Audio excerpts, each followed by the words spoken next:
in which we group children, weakening the emphasis that we put on chronological age, maybe in the future involving the idea of anywhere, anytime learning.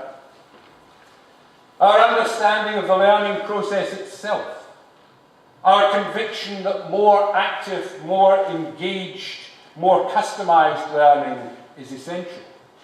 Our perception that learning itself is not something which is passed from one person to another, but something which takes place in the mind of the learner, where reality is manufactured anew.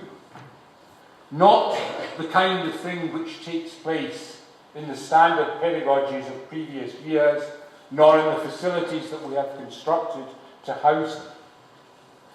A new emphasis on skills.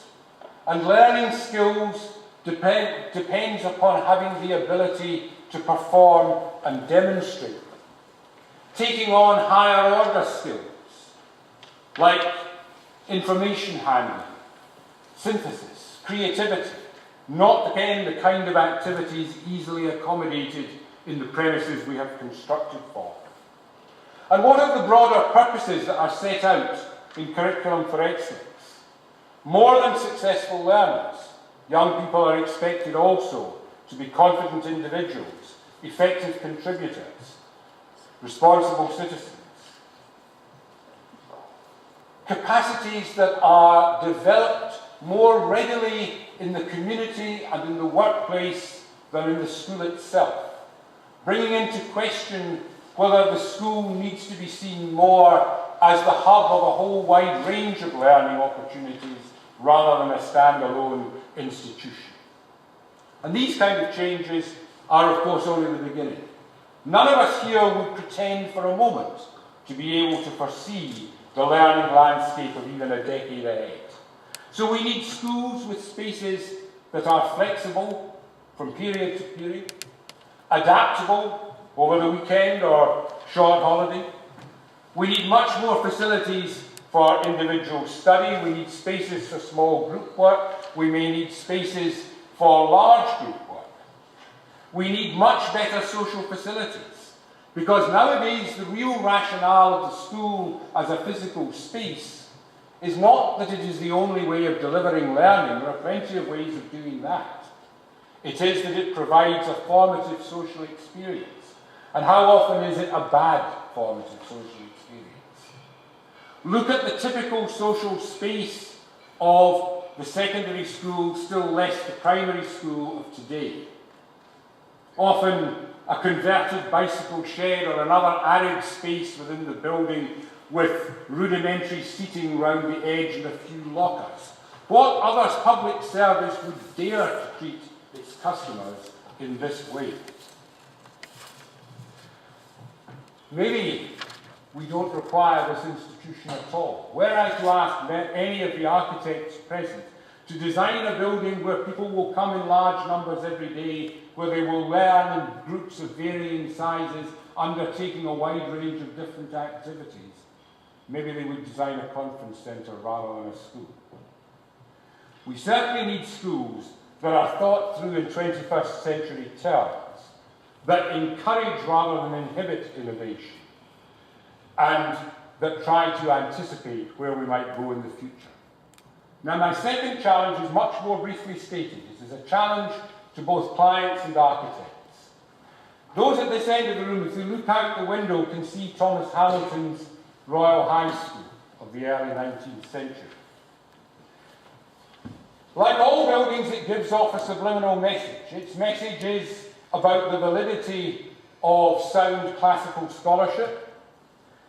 It speaks about the values of the rational thought and democracy of Athens, and it proclaims above all the importance of education.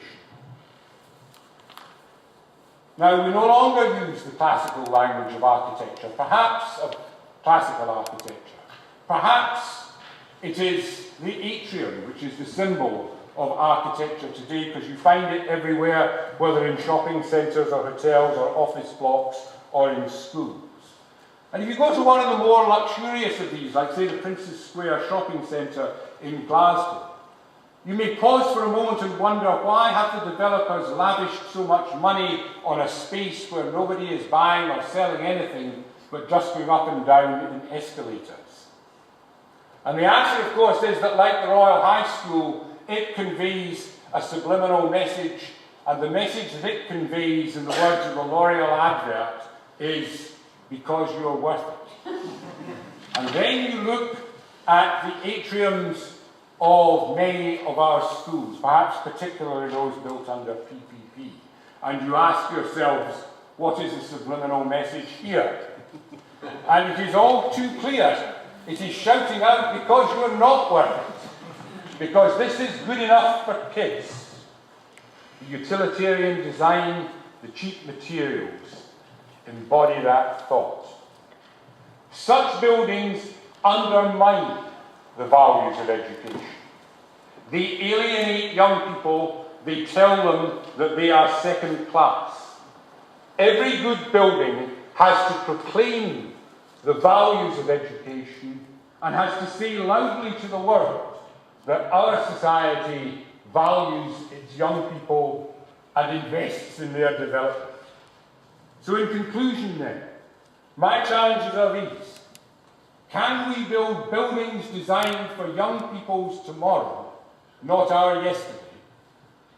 And can we build buildings that assert that education is not only perhaps the most essential, but also the most altruistic and the most humane of human activities?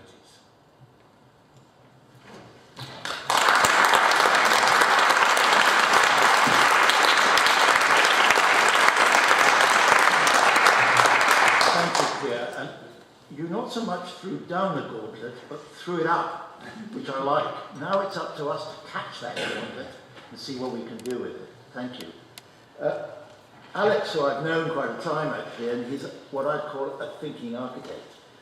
And I think what's very important actually, here asks us the questions. Can architects ask challenging questions? Yes, they can, given the opportunity. And more important, they can do it through design. Because there is an idea that you can use design to think. Every time you draw something, it's not that it's an end in itself, it's actually something which people can interact with. So, very cheap, before you even start building, use your architect, this is where you come back to the value of your client, to in fact help you think. Alex. Thank you. Thank you. To paraphrase Churchill and perhaps here as well, we build schools and we simultaneously construct society. In order to try and respond, I want to make a very simple case for school design being anti-formulaic and flexible to change and relevant to society in its ongoing, iterative, changing condition. And I want to do that in the form of just illustrating one project that I've been involved in. Actually, you only have to do one project to be an expert these days. It's, the project is an interesting one. It took a long time and was deliberately experimental. It's called Kingsdale School. So the vehicle for this is a modest alphabet. And of course, for an architect, A has to be architecture. There is nothing else, and it is, in my view, or my understanding of education architecture, it is life itself. All the lessons of life and architecture are contained within a school, a bit like a house, or a large house. And I want to give you an example in the form of A for Amsterdam. 1927, Johannes Dijk's Modernist Manifesto is often considered, and perhaps from where you're sitting, also considered to be just a concrete cube, kind of curious, perhaps interesting in relation to the housing that surrounds it, but really it's a conceptual triumph. And this building embodies an idea, it's a concept about education, in as much as it was about healthy learning. It's fresh air being better than hot air. This is still in use. it's still inspiring, and I think it still challenges assumptions about what schools should be. This one simply organised 2 classrooms on each level stacked, and every classroom had an outdoor classroom. And in any kind of weather, you could go and sit sheltered and work outdoors rather than within the confines of the, should we say, strict interior of the classroom environment.